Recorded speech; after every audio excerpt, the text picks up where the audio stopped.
Our demographically representative student body mirrors South Africa's vibrant society, and our initiatives like the TUT AI Hub, which we launched in 2023 with the Department of Communications and Digital Technologies, are setting the pace for artificial intelligence in agriculture, in manufacturing, in healthcare, in motor industry, in telecoms, as well as in transportation. With innovations like our robot dog and a humanoid AI platform, and the recently awarded DSTI NRF co-funded research chair in applied learning, in applied machine learning and artificial intelligence, we are redefining what's possible. We are equally proud, Minister, of the TUT CSIR Cannabis and Hemp Research Hub, which is led through our Faculty of Science, which is a beacon of sustainable development and scientific excellence, empowering businesses and communities through cutting-edge research and training. Minister, I bragged in the morning when you were going through the stores with our state-of-the-art equipment, which this institution invested in purchasing to ensure then that we do extraction of oils from cannabis for all the uses that you were learning about in the morning. I heard you talking about eczema. They told you that it can help with eczema, those oils. But there's many much more benefits to it, especially from the pharmaceutical point of view. So we are looking forward to contribute not only to our continent, but also outside the boundaries of our continent. We can't continue to be the consumers. We want and we are the creators. If I was in another platform, I would say amen. To our partners, as I draw closer to the close, at the Department of Science, Technology and Innovation, our TUT community and all who made this event possible, thank you. Let National Science Week 2025 be a catalyst for innovation, a platform for collaboration, and a beacon of hope for a brighter future. I invite you, students, researchers, educators, and committee members, to ask bold questions, share visionary ideas, and embrace the butterfly effect of small actions sparking monumental change. As Professor Chilizi Marwala, our honorary doctorate recipient, has shown through his global leadership in AI, a single spark of curiosity can transform the world. We are looking forward to more Professor Chilizi Marwalas in the room. Welcome to the National Science Week at Tshwane University of Technology. Let's inspire, let's innovate, and transform together. In my language, Minister, I say to all of us, amaqobokazana ke ngalale ndlela lingabe kunyembelekile.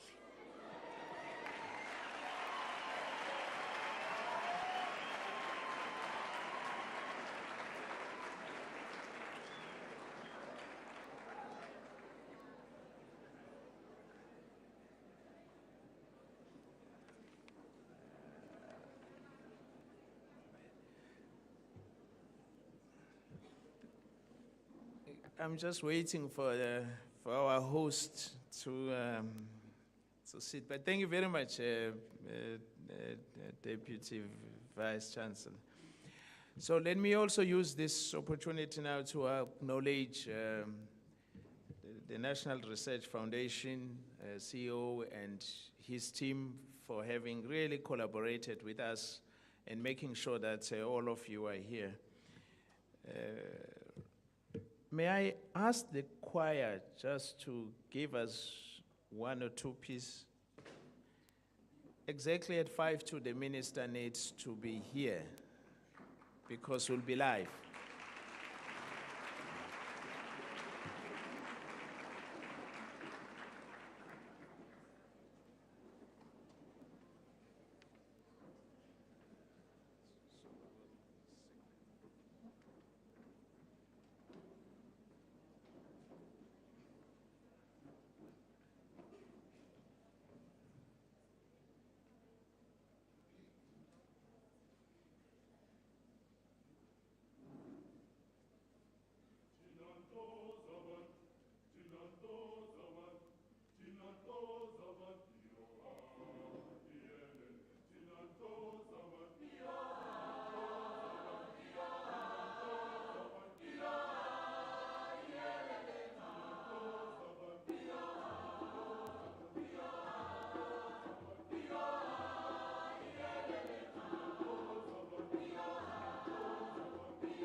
Thank you very much, choir. You know, we just wanted to check how many arrangements, so I could see that my beautiful choir was not prepared to render many.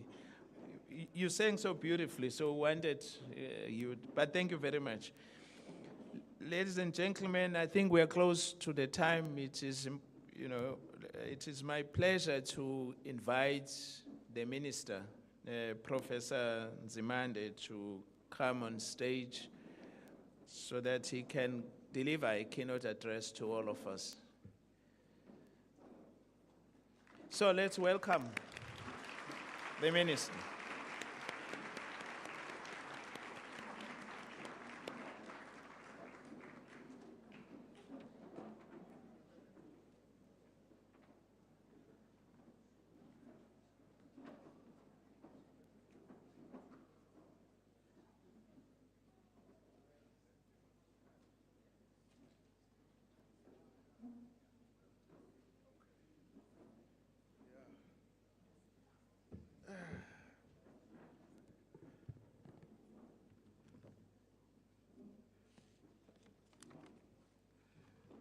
Thank you very much,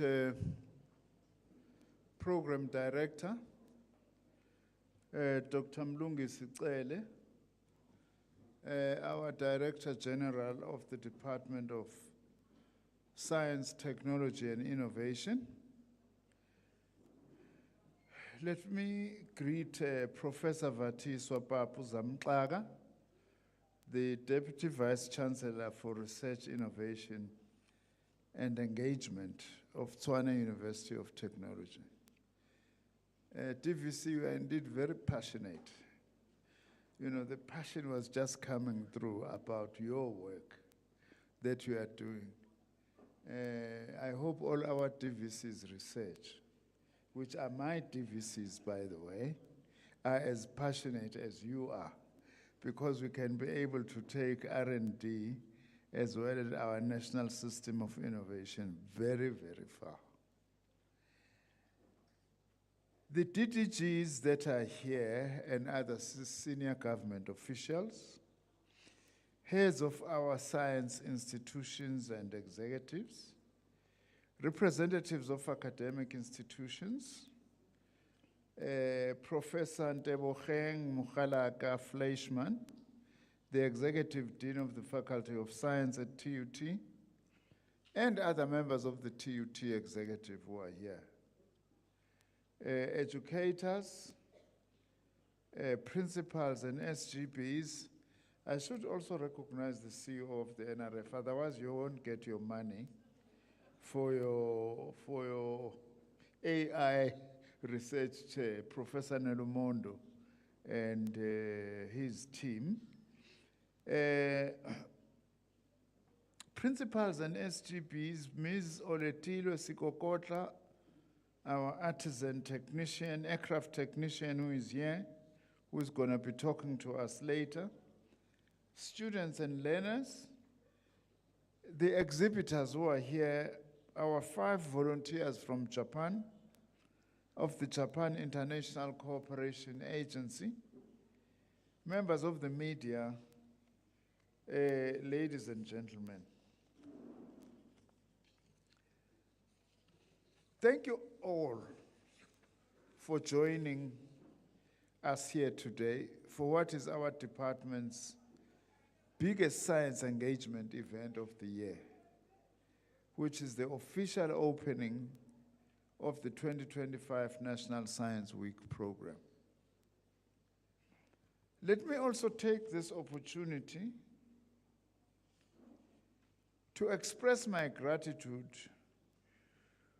to the management of TUT for agreeing to host us here today. The first point I wish to reflect on is the growth and evolution of our department's National Science Week program. This year marks exactly 25 years since we first introduced National Science Week, or NSW as we call it in short. Since 2000, NSW has grown significantly Some of you may recall that in its first 3 years, the National Science Week was only celebrated in 3 provinces. Today, I am proud to state that the National Science Week is being celebrated throughout the country. In fact, all our 9 provinces have had the honor of hosting this flagship program more than once. Equally important, over time, we managed to secure the participation of more than 60 organizations, with some conducting activities in multiple sites across our country.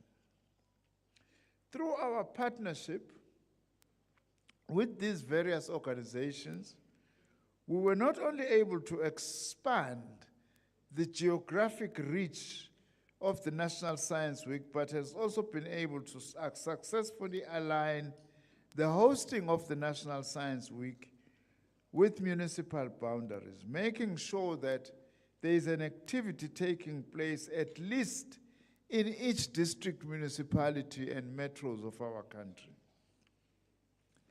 The second point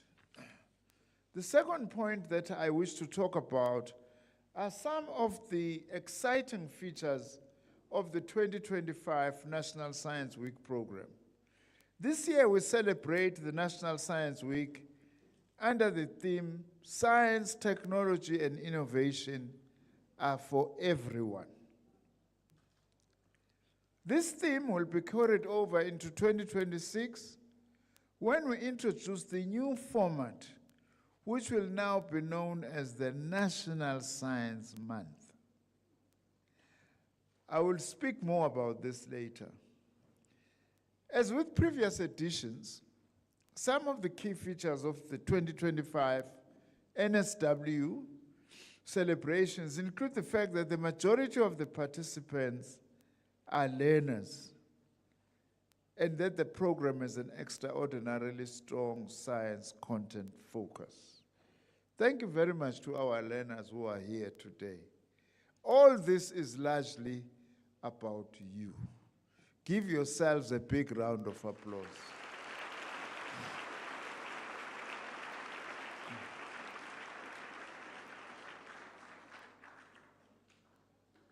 This science content is presented in the form of over 100 exhibitions, presentation by scientists, science communicators, and other experts. And of course, a motivational talk that will be delivered by one of our country's brightest young people. Ms. Olitilwe Sikokotla, who is an artisan and graduate of the Tshwane North TVET College.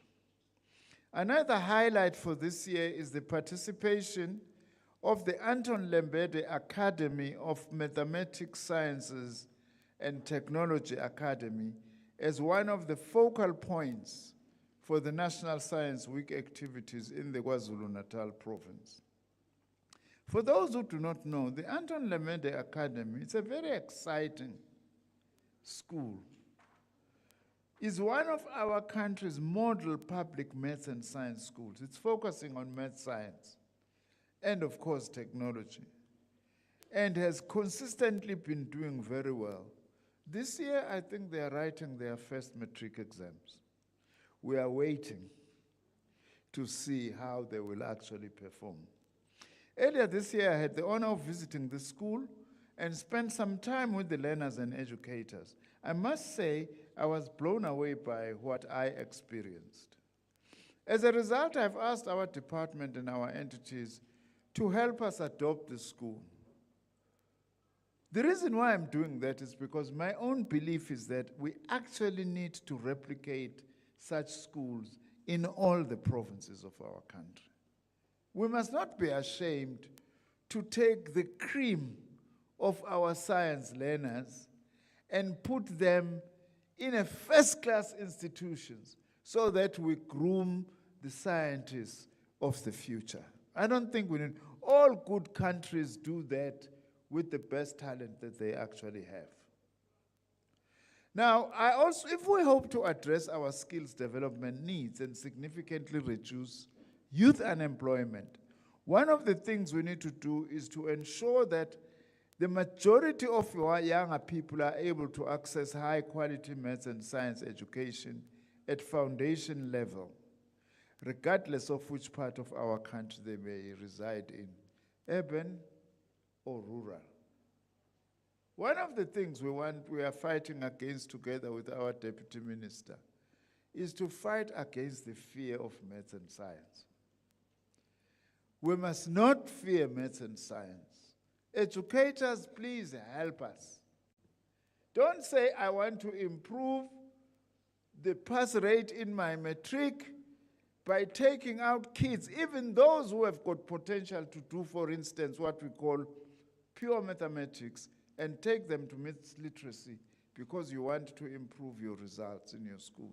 Well, the results in your school may as well improve, but you are depriving the country of the necessary maths and science that we need for the development of our country. Siyacela kothisha omkhulu ke bayiyeke lento ukufuna ukuthi kuphaswe kakhulu ngokukhipha abafundi ukuthi benze mathematics. Siyabafuna lapha kule mathematics. This maths is not as difficult as we think.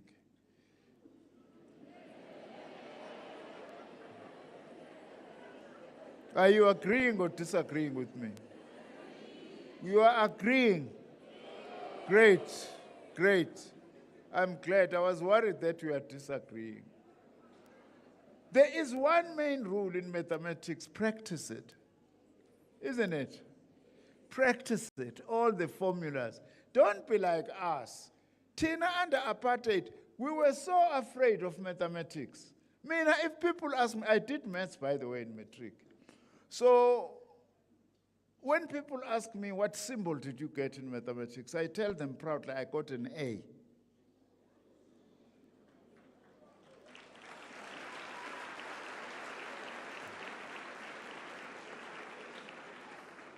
After having clapped, let me clarify what I mean.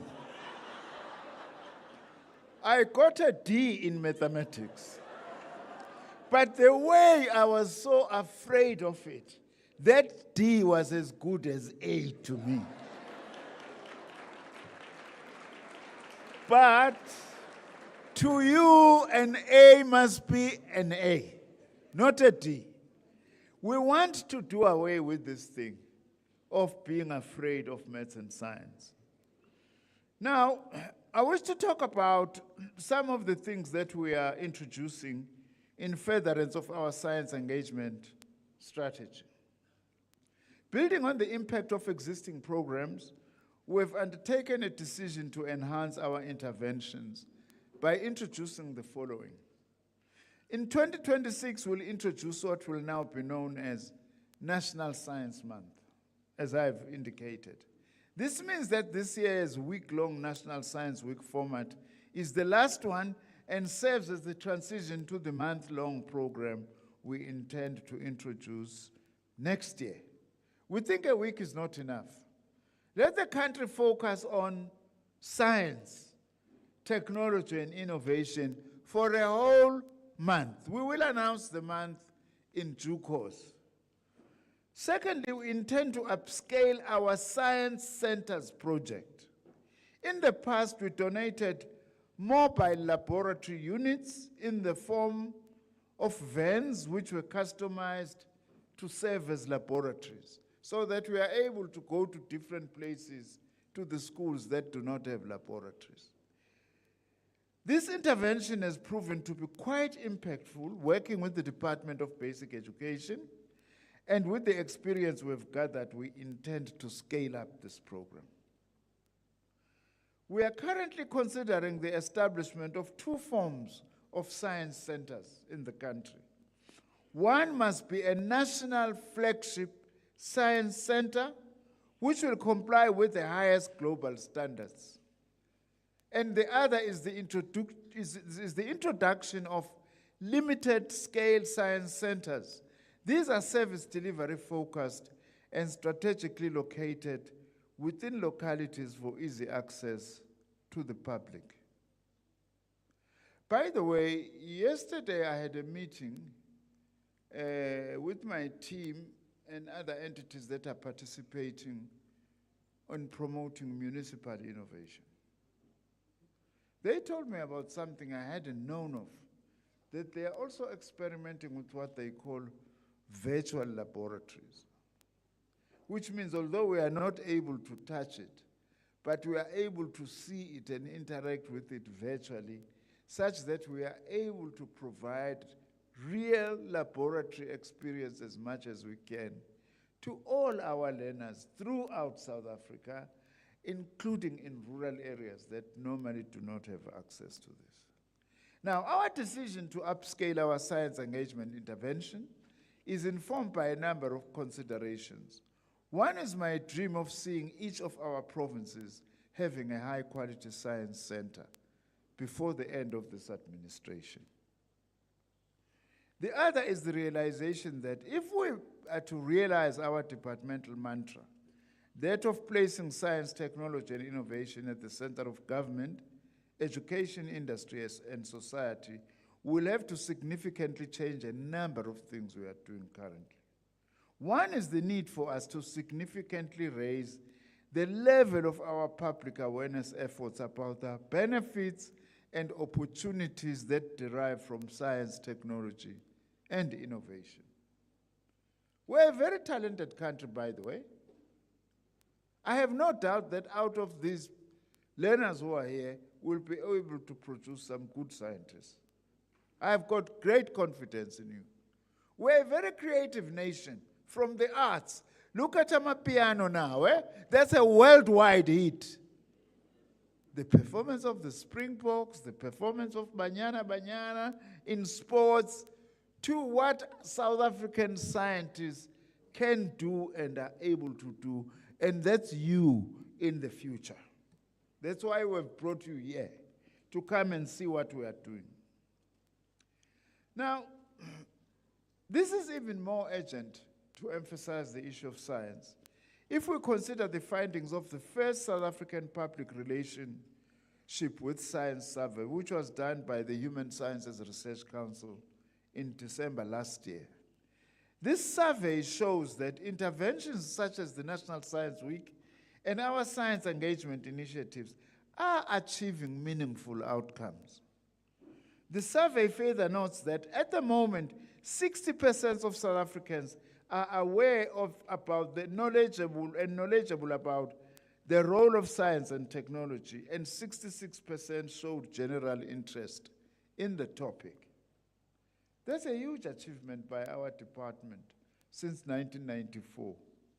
And the fact that the respondents were able to identify their research priorities, with 58% of the respondents in this survey, by the way, prioritizing research in energy supply as the most important thing. Of course, it would have been with load shedding that had been facing us before. At least government is dealing with it now. All this gives us hope that our efforts are achieving the desired outcomes, but of course we must never become complacent and we must do more. The fourth and final point I wish to talk about is the alignment of our science engagement interventions to national priorities. Because of the complementary nature of our mandates, through a number of interventions, as I have said, we are actively supporting the mandate of the Department of Basic Education. For example, we use our National Science Week to support the Department of Basic Education's 2019 to 2030 National Strategy for Mathematics, Science and Technology. This strategy, amongst other things, aims to strengthen learners' motivation and awareness. Basic education strategy aligns perfectly with our department's Science Engagement Strategy 2015, which seeks to popularize science, engineering, technology, and innovation as attractive, relevant, and accessible in order to enhance scientific literacy and awaken interest in relevant careers. I'm glad NRF has got its entity led by Dr. Musi, which is focusing on science engagement. Now, unfortunately, CEO, we're going to pull this entity to work closer with the ministry because it will support us in a number of, without taking it away from you, of course, it will support us in a number of initiatives that we are dealing with. My focus now and passion is to communicate about science. There are so many things that we are doing in this country, as this department, as our entities, as our scientists, but they are not that well known. And we should make sure that these things are known, because it will help us to develop a science-literate society, which should be one of our main goals. We also support the Department of Basic Education through our STEM Olympiads, the competitions for learners to judge themselves against their peers, both in South Africa and outside South Africa, on how good they are. Our department also provides a compilation of science, engineering, and technology careers material. This is well-researched STEM career content for both learners and educators that can be downloaded from our website for free, or can also be delivered to schools upon request. Have you got this, Sompis, you were telling me about this document. Have we circulated it to everyone?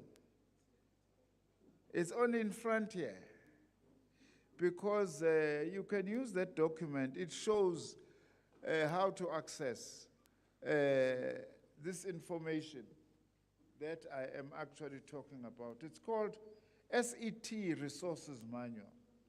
It's very important that you actually have that, so we are able to access the information that we have. We also request the media to do the same. By the way, to the media, you are our partners. Without you partnering with us in this journey of advancing our science agenda, we are not going to be able to make the progress that we are making. We are happy the SABC, the public broadcaster, is here to actually show what we are doing. Because as a public broadcaster, by the way, it is your duty to actually support these public initiatives. Thank you very much for being here. I will reward you by inviting you to the World Science Journalism that we are holding towards the end of the year. All science journalists will be here in South Africa, hosted by our department, and I will be the chief host. So you better show me nicely on television. Then I will invite you. But on a serious note, all of the media, we are saying, let's partner in this journey to promote science in our country. In the immediate term, these interventions that we are making are aimed at increasing the number of learners with higher pass rates in maths and science, and to ensure that more and more young black children, even those who reside in the most inaccessible parts of our country, are empowered with the confidence and competencies to take up careers in science. Nganzam, you have no excuse in not pursuing what you want to pursue. You know that government now, from schooling, there are no fees. There are schools which are no-fee schools. You don't have to pay if you come from a poor background. Being poor must not be a curse, because you are so talented in so many things. If you finish your matric, or after grade 9, you can go to a TVET college and acquire a skill.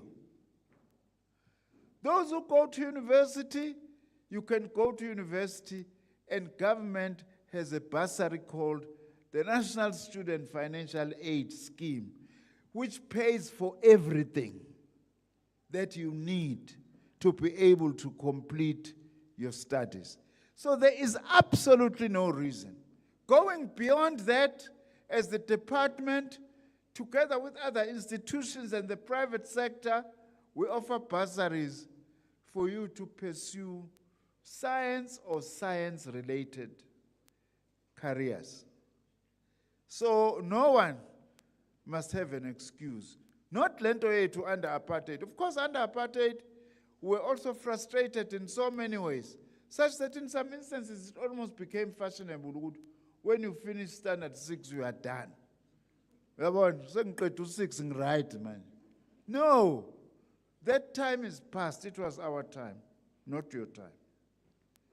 Now, as the department, we are doing all of this so that we are able to ultimately change the face and landscape of our public science system, for it to be a true reflection of the demographics of our country in terms of race, class, and gender. Therefore, my message to the learners who are here today: take full advantage of the information that we are going to be getting and the exposure and the opportunities that you can identify, and that today's programs offer you lots of opportunities. In conclusion, I wish to once again thank our host, Tshwane University of Technology, TUT, the DSTI entities, and the entities of other government departments, our educators and learners, government officials and the participating scientists, science communicators, exhibitors, and every institution or individual who contributed to making this event possible. It is now my honor and privilege to declare the National Science Week officially open.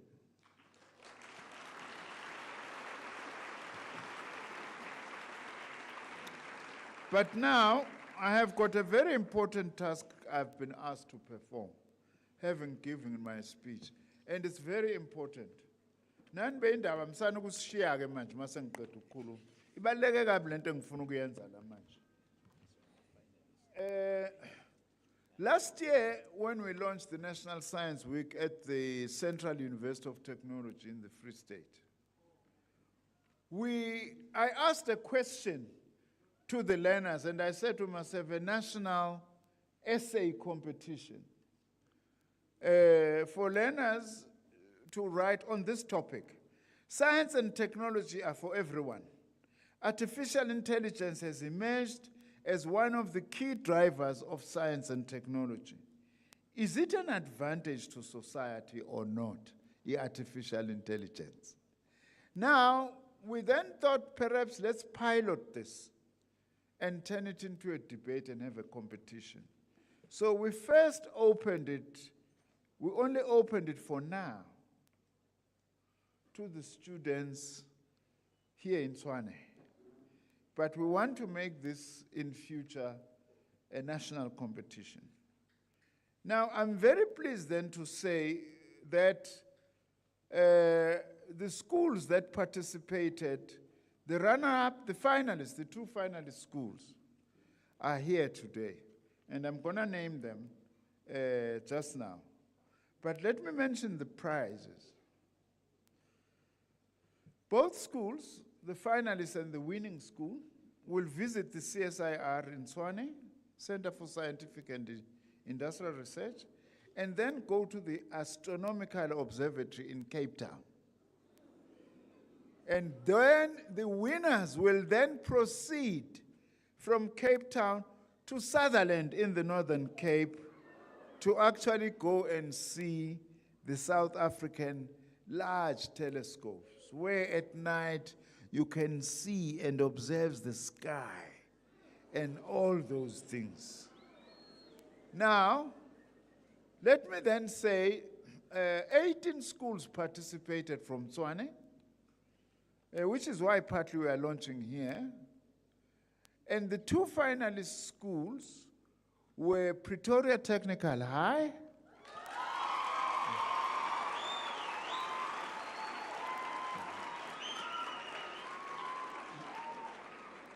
and Nkangala Engineering School of Specialization.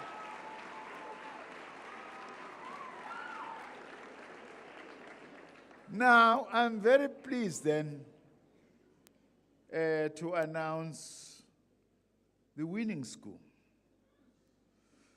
The winners is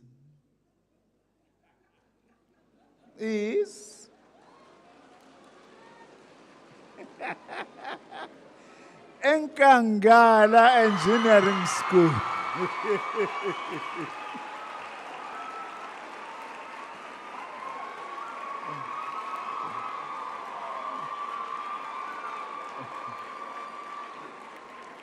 So,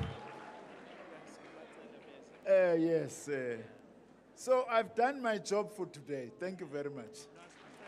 Yeah. All right. What? Nkangala? The winners. Nkangala, where are you? Can you please come? No. Let's not only call Nkangala. Both Pretoria High, the finalists as well, please come up here.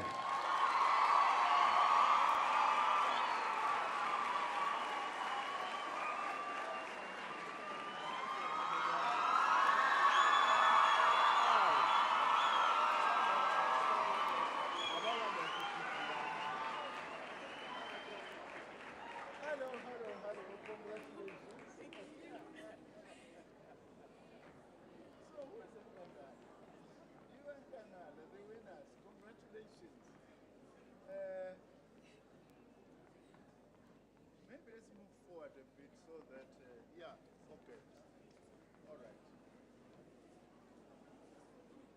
So we have symbolic trophies for both. Oh, okay. So this is for who? All right. This is for the winning school. You please give them one. For Nkangala.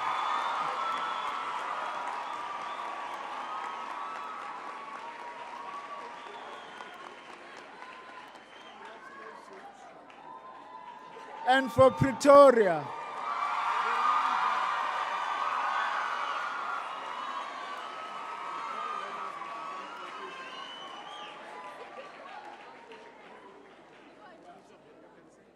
Yeah, this is just the trophies, but each one of them will have this trophy so that they can proudly take it to school or home.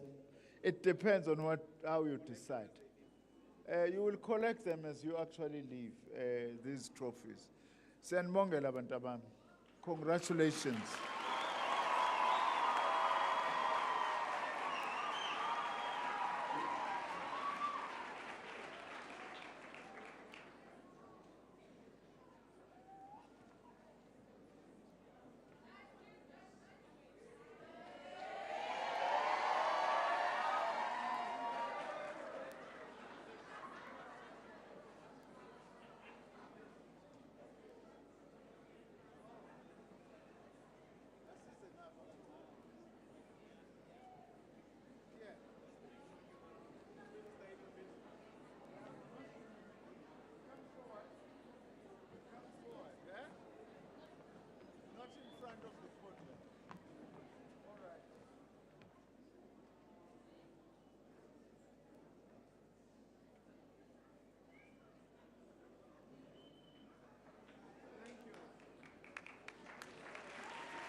Can we just give the minister and the winners, both schools, a resounding?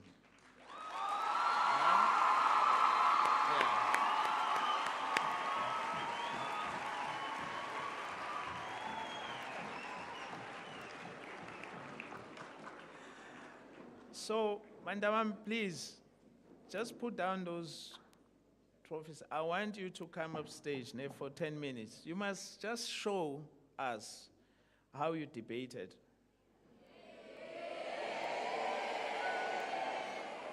Right, you are exhibiting. You were told, right? Yeah, come.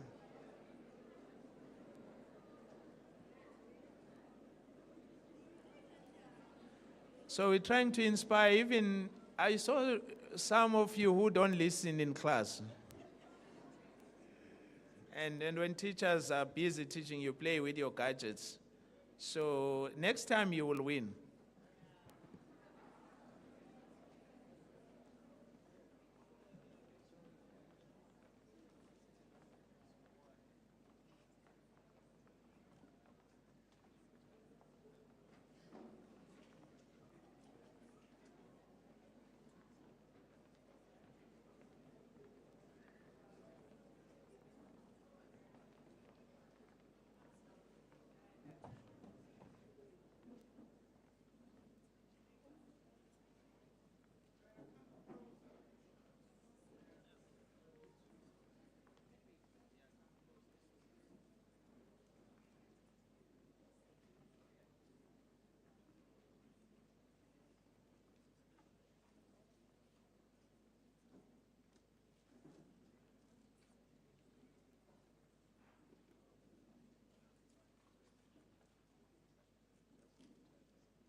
We must run while they talk, work while they sleep, and reach where they dream, because technology waits for no one. Now, this is a quote inspired by the Thabo Mbeki. Now, going on to the motion, we were given the motion that states, science and technology are for everyone.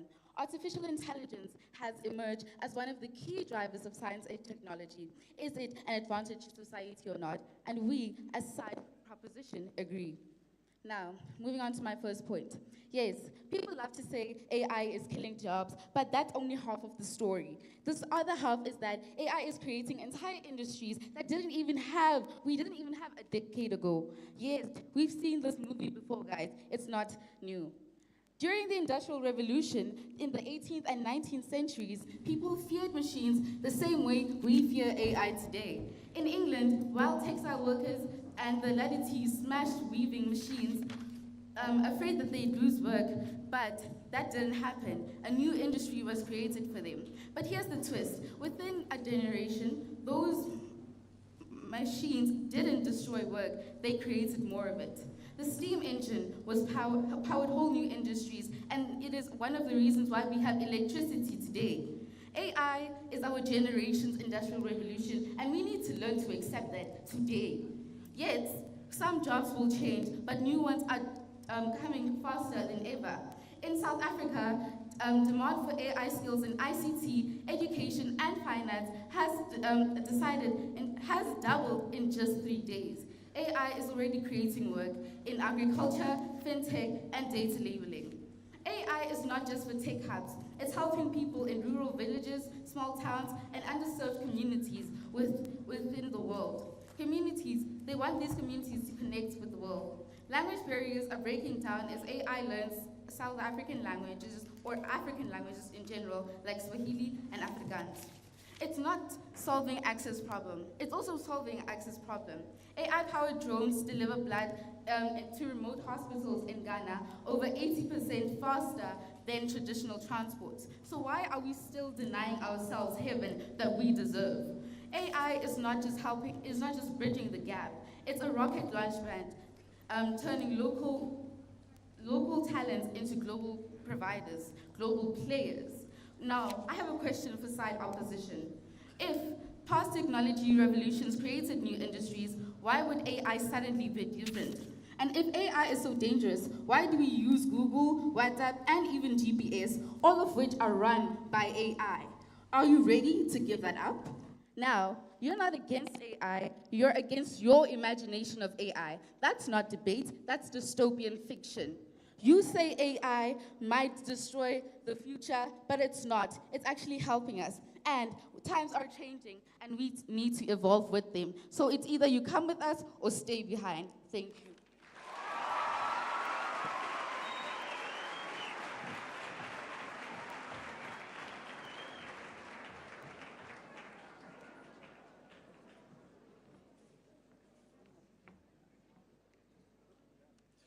proposition team, strap in because the fairy tale ends right now. With that being said, greetings to you all, ladies and gentlemen, boys and girls. All protocol results, I greet you all.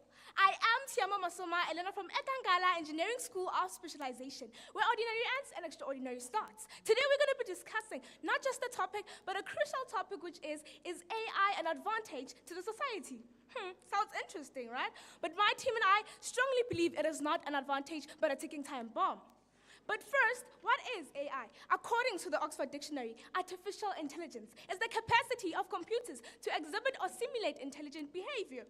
This motion is about reality, and the reality is that AI is not saving us, it's silencing us, replacing us, and controlling us. So while the proposition is busy romancing the robot revolution, we are here to remind that AI is not an advantage, it's the Trojan horse dressed in code. They claim AI helps students. Let's talk facts. Yes, AI tools can personalize lessons only if you have devices, electricity, and uncapped data. According to the stats essay, made it clear that over 40% of South African learners don't have consistent internet access. AI in education is only helping the connected elite. The rest buffering in the dust. You call that education, I call it digital exclusion. A fancy app means nothing if the Wi-Fi is off, the device is broken, or the language isn't local. Worse, many students and even adults are now depending on AI tools to think for them. While Harvard Business Review warned us that too much reliance on AI weakens critical thinking and decision making. So AI isn't raising geniuses, it's raising zombies who need Google to think for them.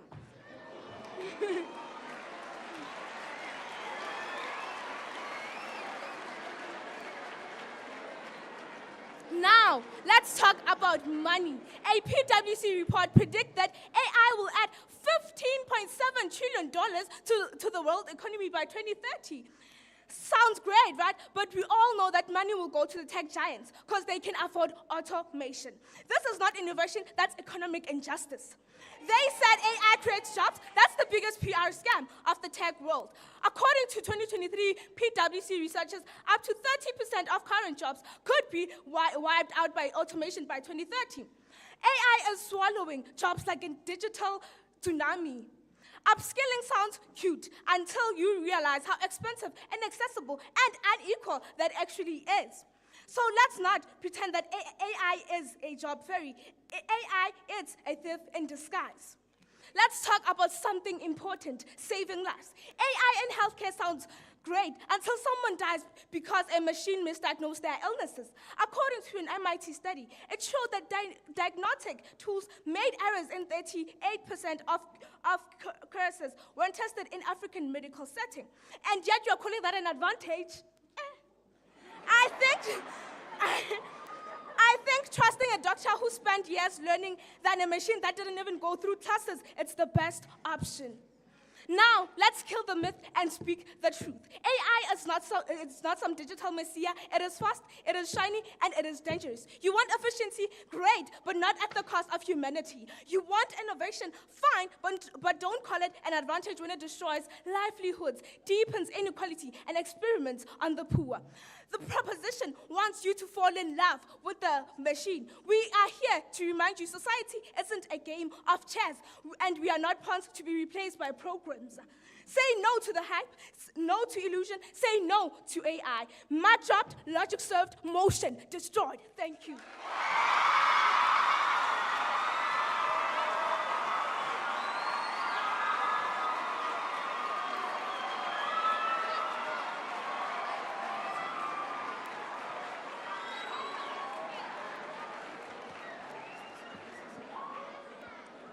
This is Maziz's son.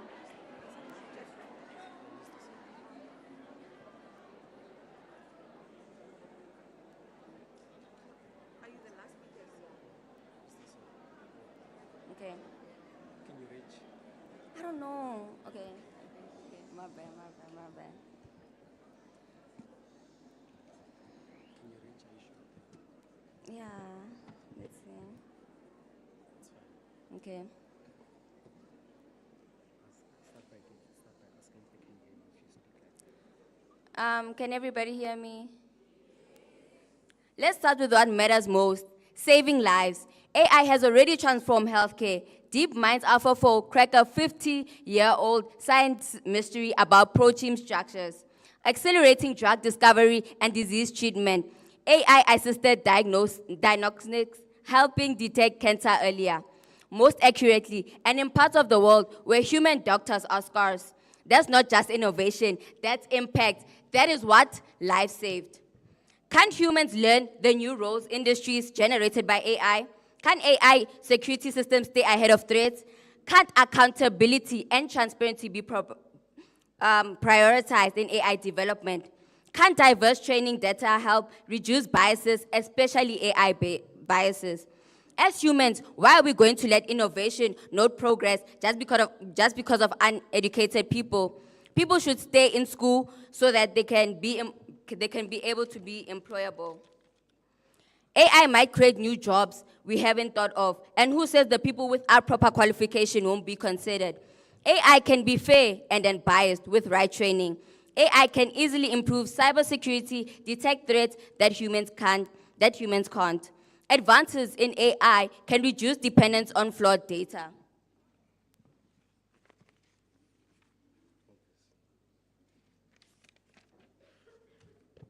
To end off this debate, I'd like to conclude it. The opposition, they come up here and argue like AI isn't already here. AI is not a future problem, it's a present tool. You don't stop progress because some haven't caught up. You educate, you upskill, and you elevate. While they fumbled with emotion, we stood on evidence. While they scrambled for relevance, we stood for reality. We came with a future. We came with a future worth fighting for. And with that, my team and I have never been proud to powerfully oppose this motion. We thank you.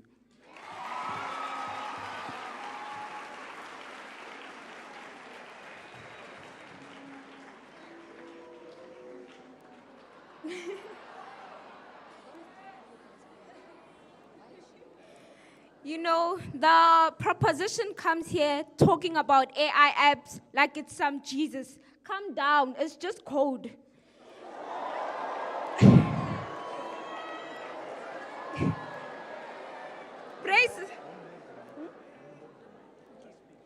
Brace yourselves, because we didn't come to play soft. We came to burn illusions, shake the status, and win with the truth that cuts deep.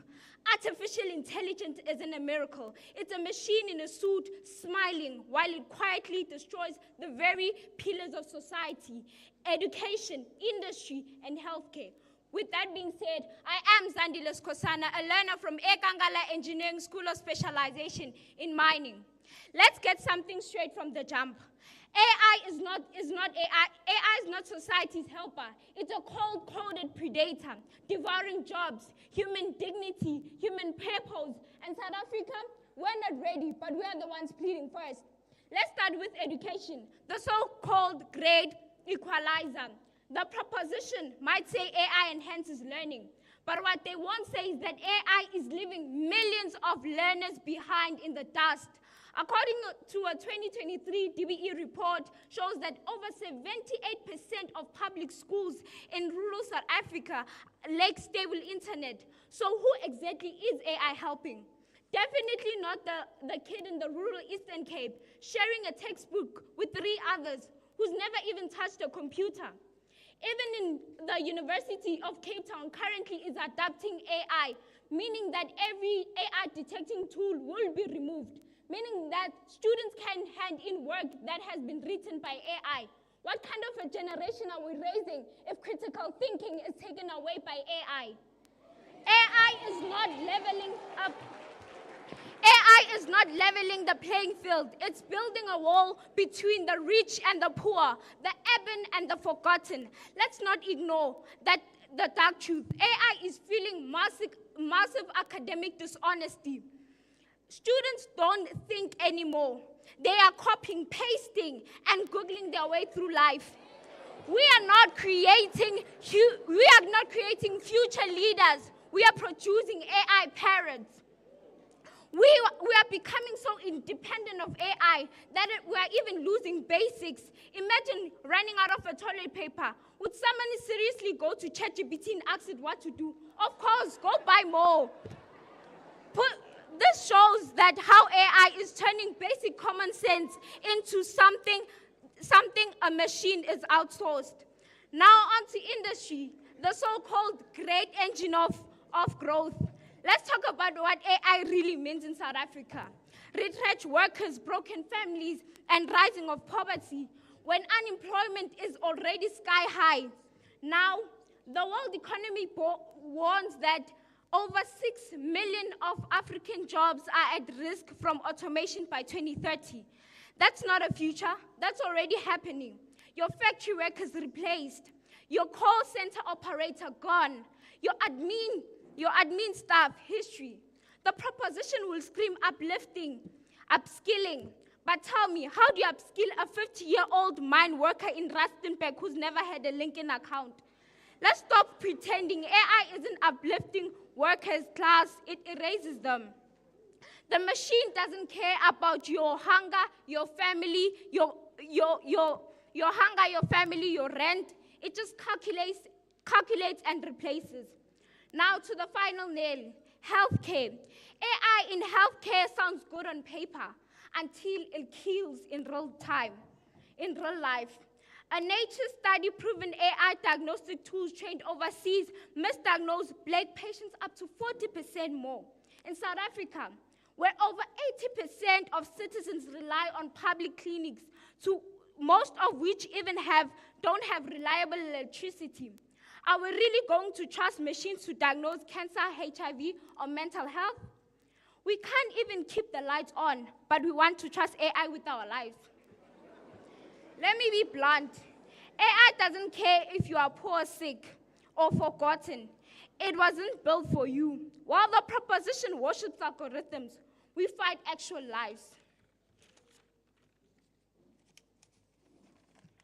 We stand for students without Wi-Fi, the workers who lost his jobs to a robot, the goggle waiting in the line for hours only to be referred to an app she can't even read. And that, adjudicators, is why we win, because we speak truth, raw, uncomfortable, and real. Because we expose what the proposition want, that AI is not the future. It's a fire and the vulnerable are already burning. Vote for the team that chooses people over progress. Vote for the team that refuses to let society be sacrificed on the altar of artificial intelligence. And without a doubt, we have won. And that's why the motion must fall. And that's all from me. Thank you.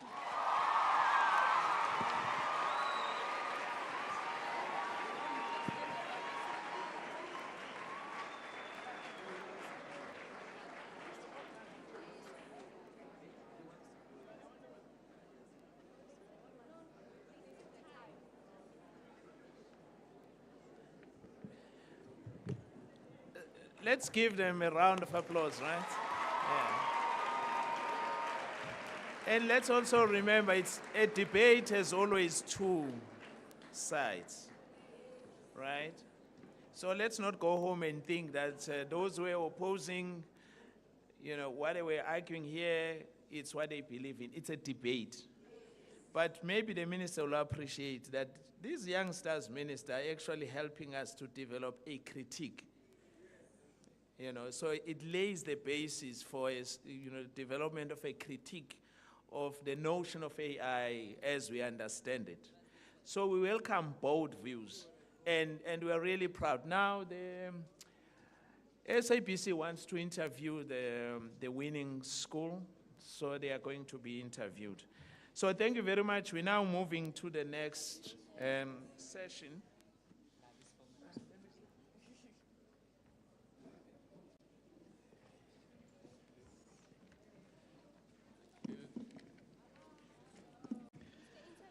So let me invite Oletilwe.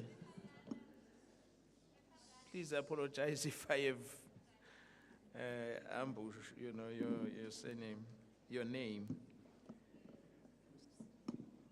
So she's gonna talk to, it is our duty as young people to seize the opportunities that are there. An artisan, a former Tshwane North TVET college student. Over to you.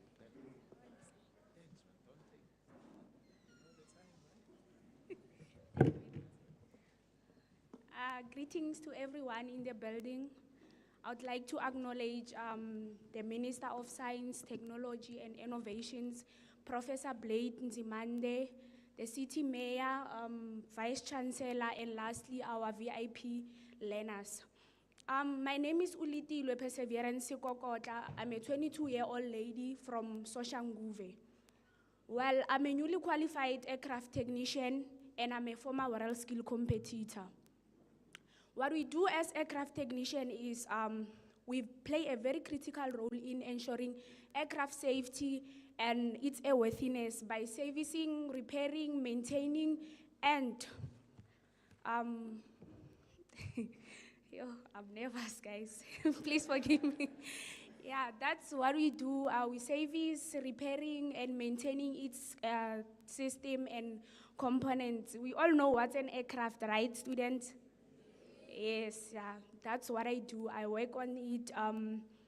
As I mentioned again, I'm a former world skill competitor. To those who have got no idea what's World Skills is an organization where youth is given an opportunity to showcase their skills or participate in different skills. When I first time heard about it, I did not fully understand the size of it until I stepped into the global stage in France, where I was surrounded by thousands of people from over 80 countries. I'm one of the students who had the privilege to go represent South Africa in France. Yes.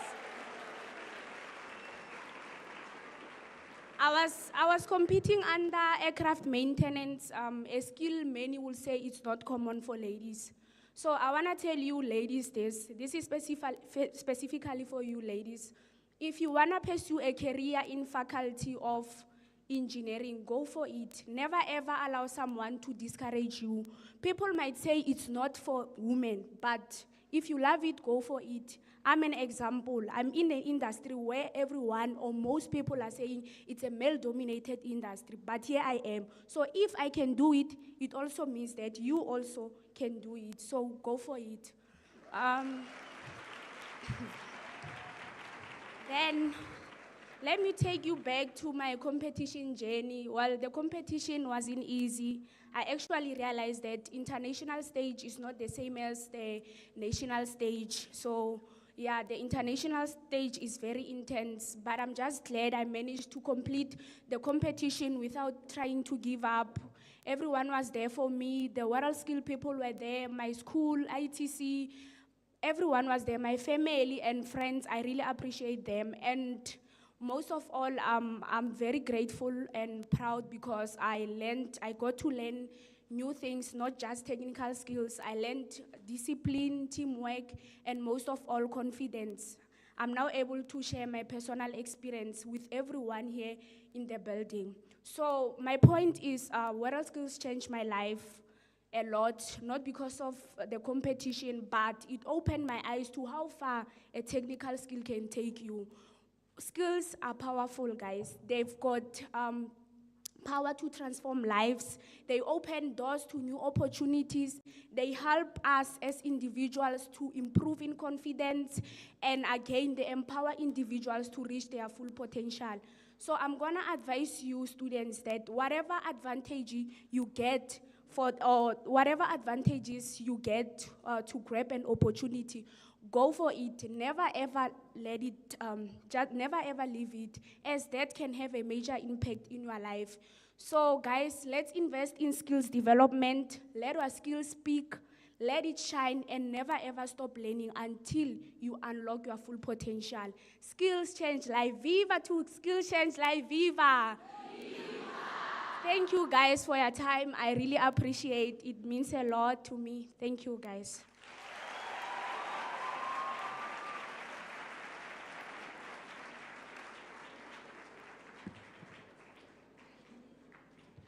So you can see that you can be super cool as well, right? Yeah, to be an artisan, you don't need to you can look cool. So the next two speakers are academics, so I hope they will help us to catch up with time. It's not too bad, but if, you know, yeah. So let's invite Ms. Modise, who's gonna take us through a journey towards inclusivity through assistive technologies at TUT AI Hub. Don't be shocked by what you're gonna be seeing soon. Where's Ms. Modise? Yes, you ready? Please come through with your bulldog.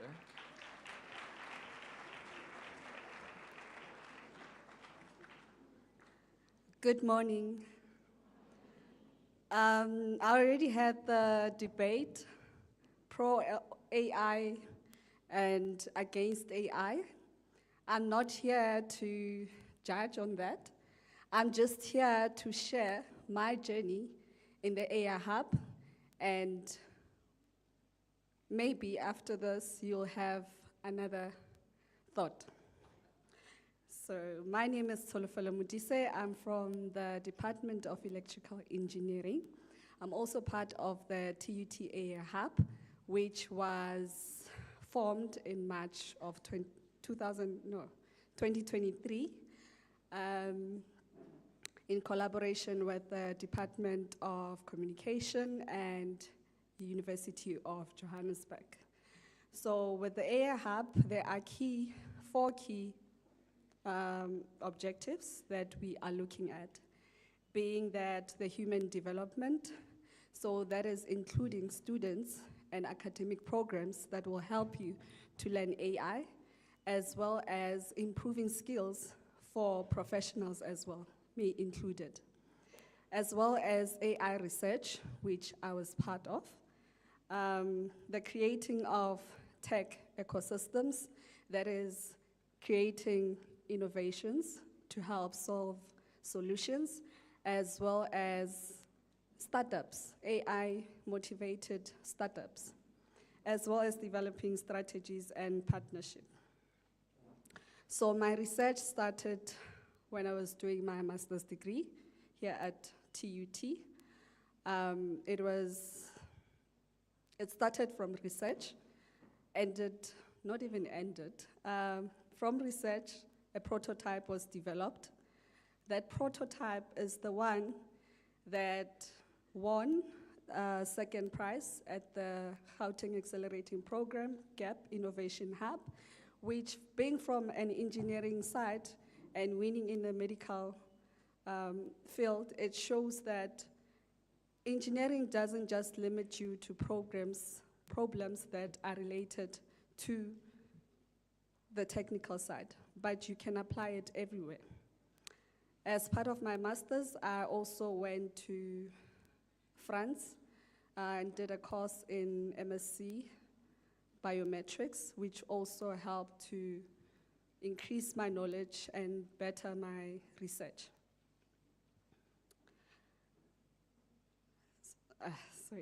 Yes.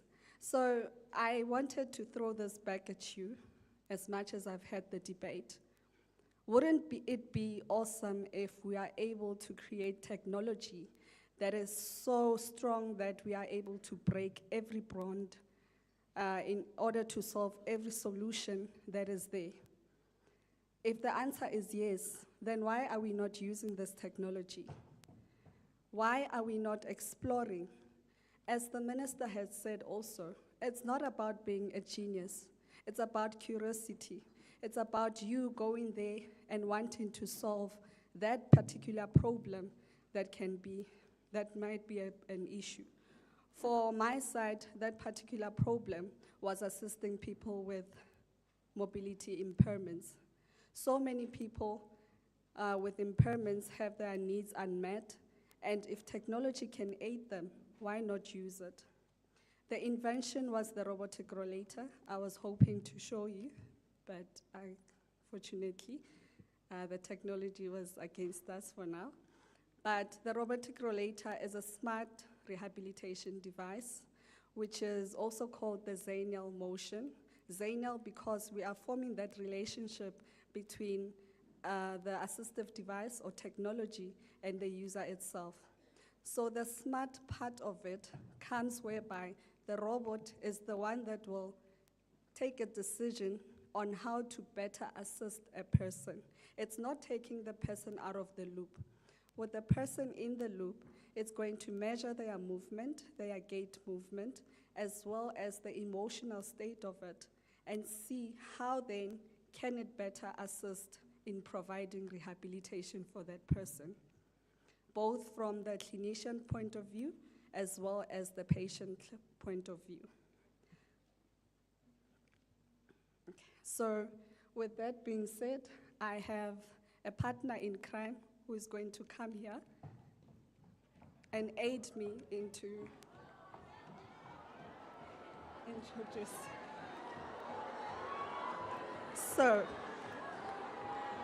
this is one of the project also part of AI Hub. Hi, G1. Do you want to maybe say hi to the people? Thank you. I think you have changed. So this right here shows.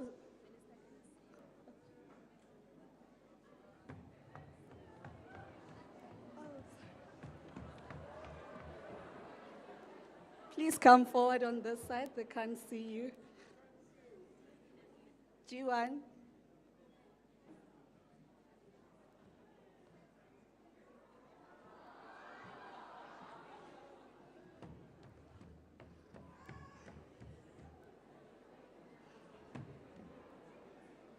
So this is not just an imaginary future, but it's a future that is happening currently right now. So why not use such inventions in order to solve all the issues, if not that we do have in the society? So just a nice quote that I had here, that yes, the sky is the limit, but in engineering, we are the ones who are creating those wings. So let us fly with this AI. Thank you.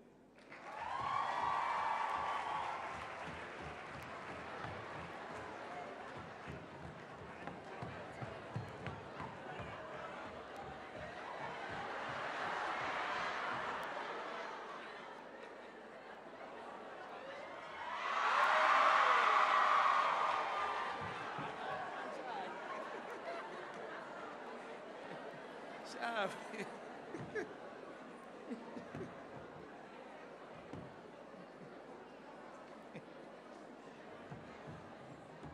Are you good? Sharp, bitch.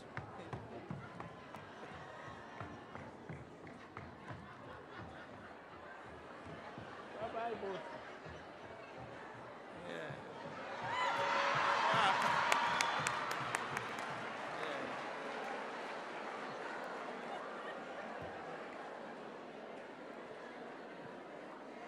Yes, it's at 11 noon, so you're not dreaming.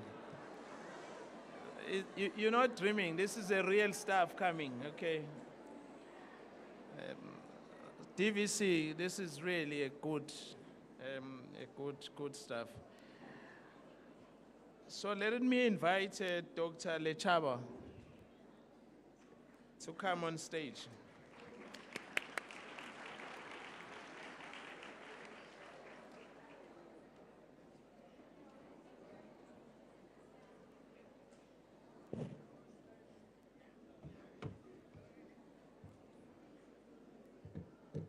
Let me take this opportunity to greet everyone. The Minister, Professor Blayton Nzimande, the delegation from various departments within government, our Deputy Vice Chancellor, Dr. Vatiswa, and our distinguished learners today. My name is Dr. Tsepo Lechaba, and I'm from the pharmaceutical and biotech advancement research platform led by Professor David Catarera.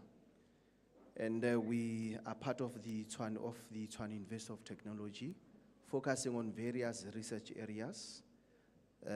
Just going to mention, but with a focus on the cannabis and hemp research. So we're focusing on the various others, such as we develop nutraceutical products. We're involved in traditional medicine, where we demystifying research around traditional medicine. We're also involved in mushroom cultivation. But my focus today is around medical cannabis. Ours is to try and really demystify. You know, we all know that cannabis has been noted as a recreational substance for your to get your psychoactive effects, but we're putting research around medical cannabis in terms of the opportunities that you can get in terms of research, in terms of innovation, as well as education. So what we basically do in collaboration with various departments within the university, we develop cannabis products from cannabis, and I'm just going to showcase a few of them in terms of what cannabis can do to the world. We involved with crop science, where we start from the soil. We do cultivation, agronomy, and then we take it to the lab. When we get it to the lab, we then do what we call chemical analysis of each and every compound. We have always known that cannabis only contains THC and CBD, but that is not true. There's many other chemical compounds that you can get from cannabis. From there, what we then do, we then take it into pharmaceutical standardization, where we're able to develop products and so forth. So basically, I'm just going to show you what cannabis can do. It's legal. You won't get high, so please relax. So from the TUT Cannabis and Hemp Research Hub, this is in Tsango. This is, you get it anyway. So what we do is that we collect a variety of seeds. We then go into the lab, and then we are able to do genomics, genetics on the seeds. Once we know the type of variety and the type of strength that you get from cannabis, we then put it into the soil. Through a cultivation process, agronomy, we then go for post-harvest. We then take it through what we call agro-processing, so that we can have buds. From the buds, we are able to extract various oils. From extraction of these oils, in collaboration with CSR, by the way, TUT is the only institution in the Southern Hemisphere with a supercritical carbon dioxide machine. Through that machine, we are then able to develop a variety of oils. Oils which are good for any type of skin diseases, whether you've got eczema, whether you've got any fungal issues, skin dermatitis. For ladies, because you always put stuff, alopecia, hairline goes away, we can bring it back. So this is some of the things that we are doing. Not only that, we are able to take cannabis and combine it. So we don't believe in Western medicine. We believe that the South African soil has got the solutions to any type of diseases that we're suffering from. We are then able to develop other varieties of nutraceutical product in combination with cannabis, which is good for gut health, diabetes. We're running a study in the mines now around mine nutrition, where there's an issue with diabetes as well as productivity. It's in collaboration with cannabis. Cannabis is the biocrop, and it's a solution for any type of diseases, whether be it diabetes, cancer, arthritis, it does not matter. This is just some of the stuff that we're doing.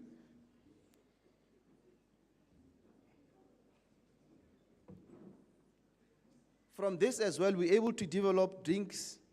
When you've got issues with sleep, people that suffer from sleep, you only take a glass of this at night. You sleep like a baby.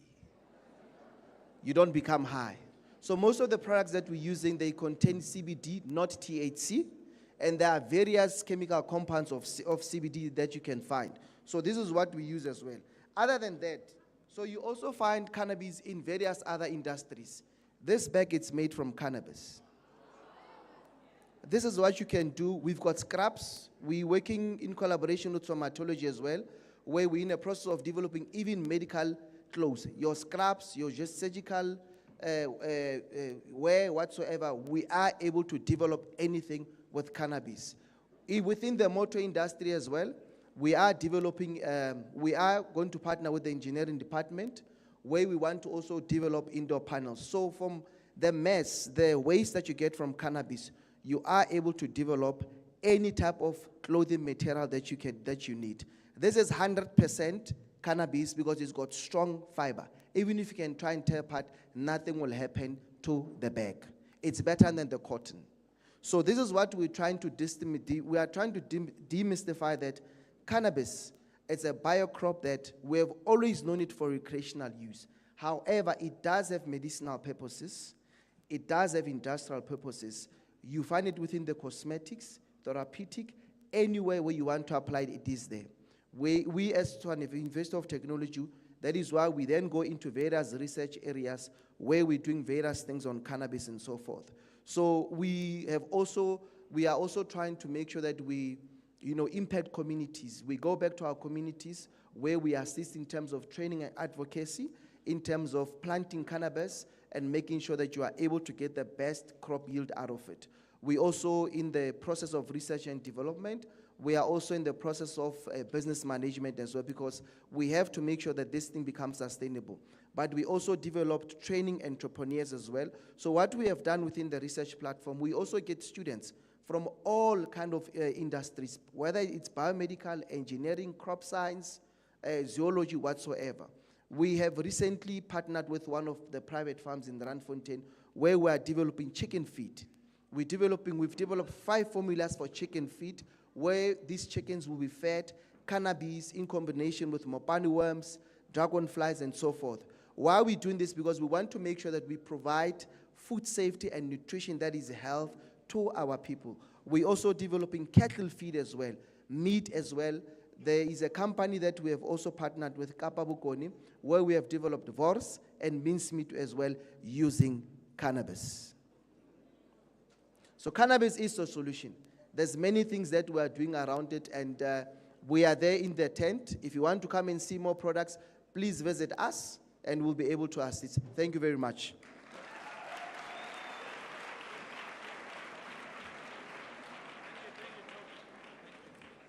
Thank you.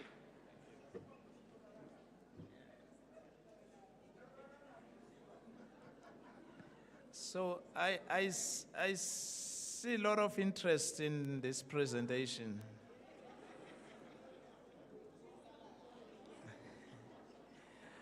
Guys, this is science, ne? Yeah, so we don't deal with superstitions here. So thank you very much. So we get to understand the science part of Insangu.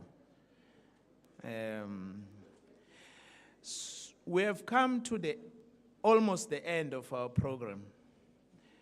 I would now like to invite the Deputy Minister to thank all of us. And then maybe after the Deputy Minister, the VVIPs are requested to come to the stage for a group photo. Let's welcome the Deputy Minister, Dr. Kina.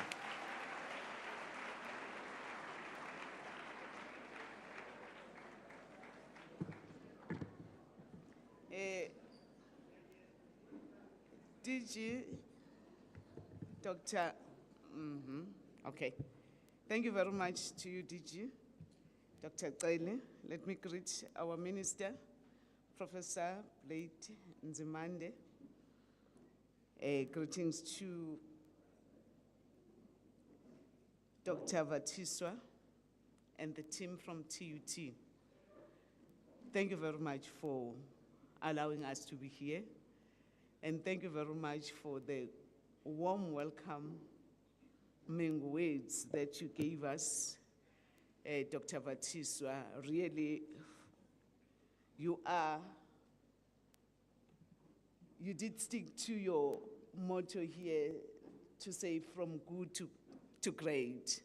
You showed us where TUT is and where you want to take TUT to. And for me, as you are addressing us, welcoming us to this institution, I hope you manage even to market this institution to all these youngsters that are here. Everyone was, I think you appeased and you made your institution appealing to them to say, we want to come to TUT to become part of this family.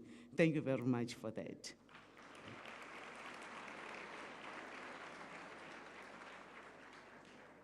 Minister, thank you very much again for your words. It's nice to thank because I'm just going to thank everyone.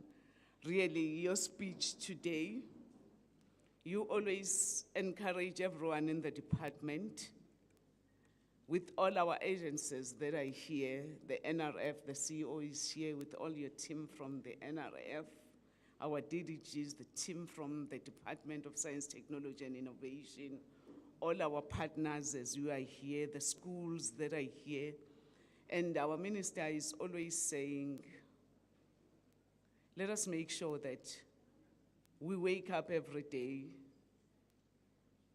Let us make sure that we understand every day that whatever we do, whether we are sleeping, we are eating, we are laughing, that's science. Even the mantra that we have adopted as the department, where we are saying we are putting science at the center of everything that we do, we want to make sure that you remember that. The moment you inhale, you exhale, that is science. The moment you laugh, those muscles that you pull in and out, that is science. So really, I was so happy seated here as I'm thanking everyone to say, that is what we are beginning to talk. That is what we are beginning to talk about now, is to say, why do we continue to make science something that we continue to fear, of which it's something that we do all the time, every day? When we're talking about demystifying science, that is exactly what we are doing. So thank you very much, even for this launch of this Science Week.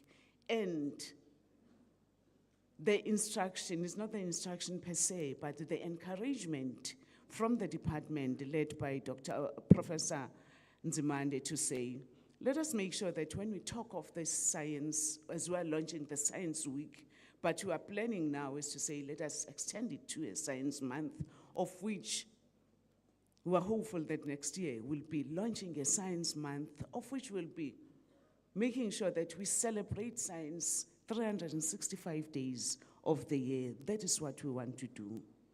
Again, let me thank everyone who has participated here today. It's Oletilwe.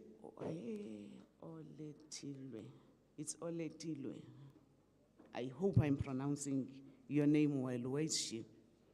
Thank you very much, Mtanam.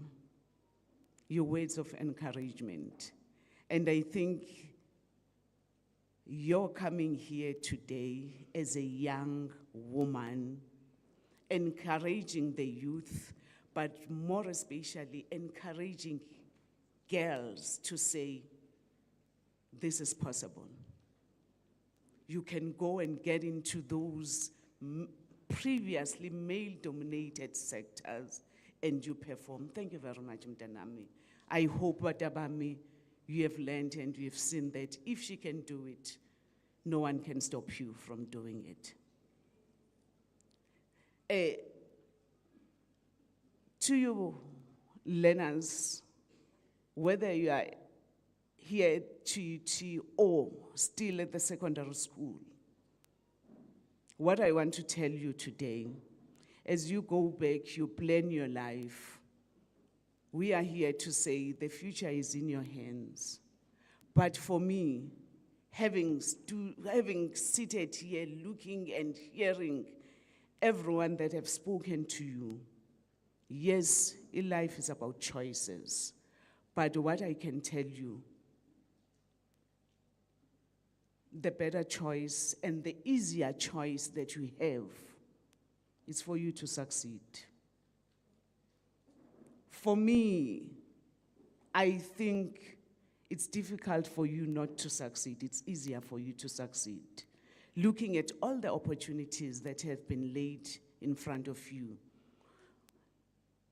For you to be here today, walking around those exhibitions, listening to the motivation, the speakers, and the presentations that have been done to you, I think the world is opening up to you. We have seen how possible it is for you to go all out there and prove yourselves that you can do it. So really, I really think if failing is not an option for you. Go all out there. There are so many opportunities. For us seated here as adults, looking at the confidence that we have seen amongst those learners who have debating here, it was so heartwarming, really. You sit there and say, yes, indeed, we do have a future as a country. Thank you very much, Batabami. The ones who have debated, you are so wonderful. That was beautiful.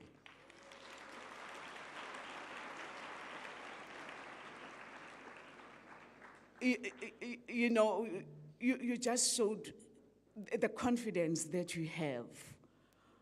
As I was seated there, others were saying, wow, that's a future president.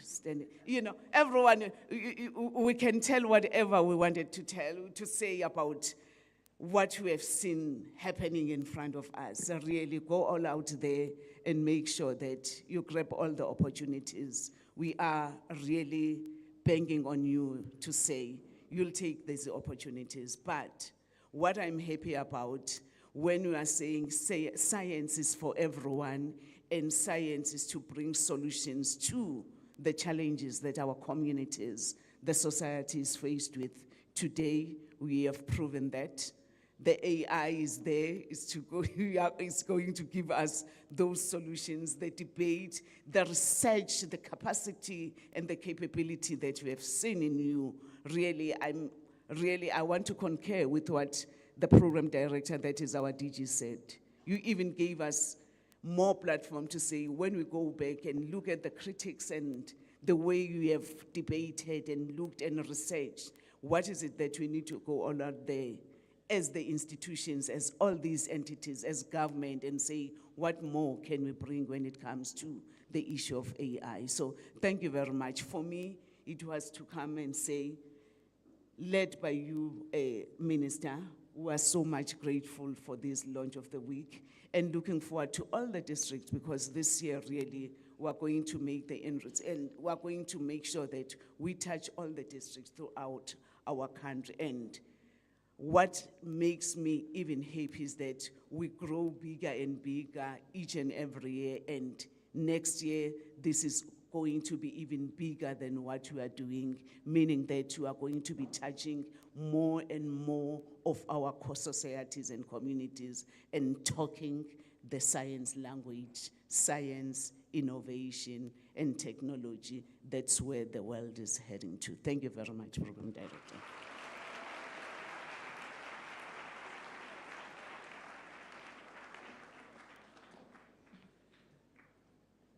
Thank you very much. May I invite Sompisi to make just two announcements. Bandawan, please, no one must leave. Ne? So the lunch is provided, everything is around. Okay. Okay, thank you so much, DG. We are going to take two pictures.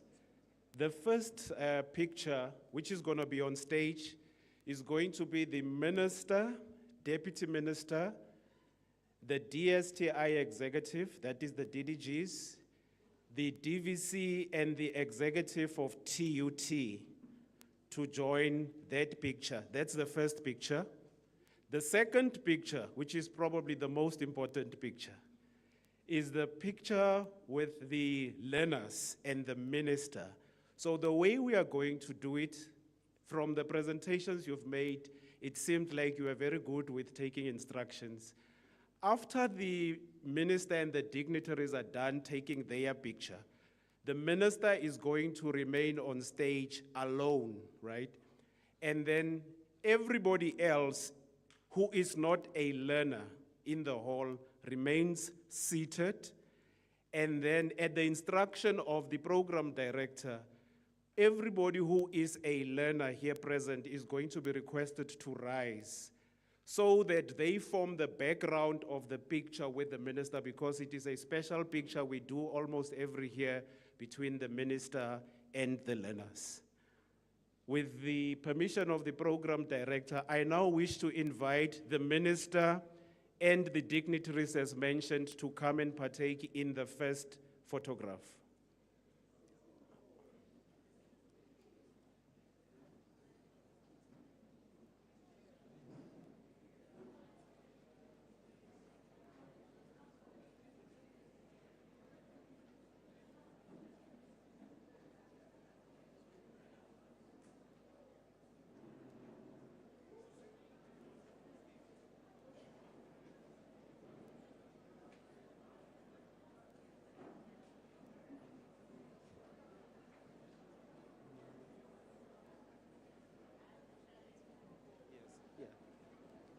So just we are clear, the CEOs and the chairpersons of the DSTI entities are also requested to partake in this part of the photograph, please.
Okay, it's very light to carry.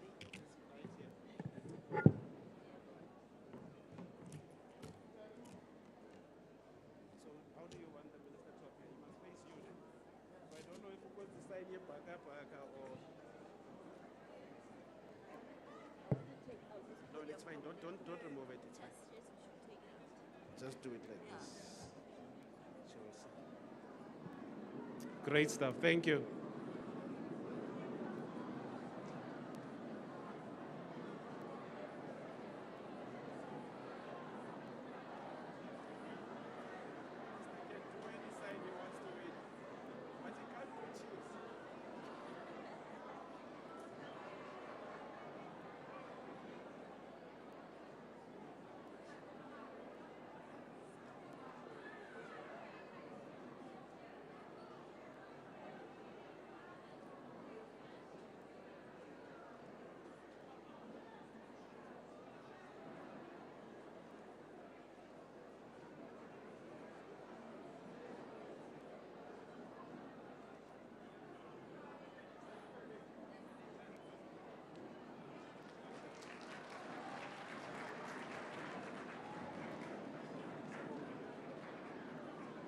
Okay, so the lunch for learners and everybody else will be served here. Buhle, the guests, you said in the hall? Yeah, just outside the hall, but all youngsters, you remain seated. The minister with his